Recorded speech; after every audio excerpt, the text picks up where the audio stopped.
দর্শক, রাঙামাটির সবশেষ পরিস্থিতি জানিয়েছেন সহকর্মী আলমগীর মানিক।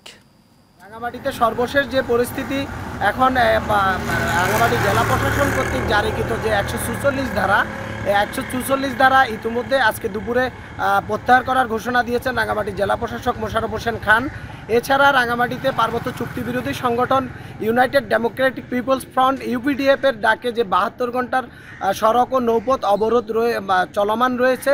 এতে করে রাঙামাটি থেকে বা অন্য জেলাগুলোর সাথে সড়ক যোগাযোগ সম্পূর্ণই বন্ধ রয়েছে। এছাড়া রাঙামাটির যে নৌ যোগাযোগ সেগুলোও বন্ধ রয়েছে।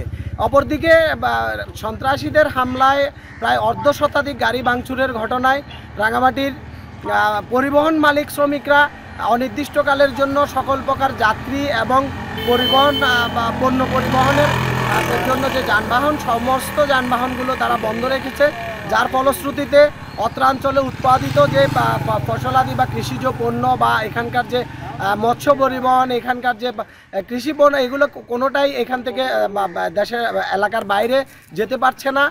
আর এখানকার চলমান যে সাম্প্রদায়িক সংঘাতের ফলশ্রুতিতে মানুষের মাঝে যে আস্থার সংকট এবং উদ্বেগ উৎকণ্ঠা রয়েছে, এমত অবস্থায় মানুষ খুব উদ্বেগজনক পরিস্থিতিতে দিন পার করছে। মানুষ প্রয়োজন ছাড়া ঘর থেকে বেরোচ্ছে না।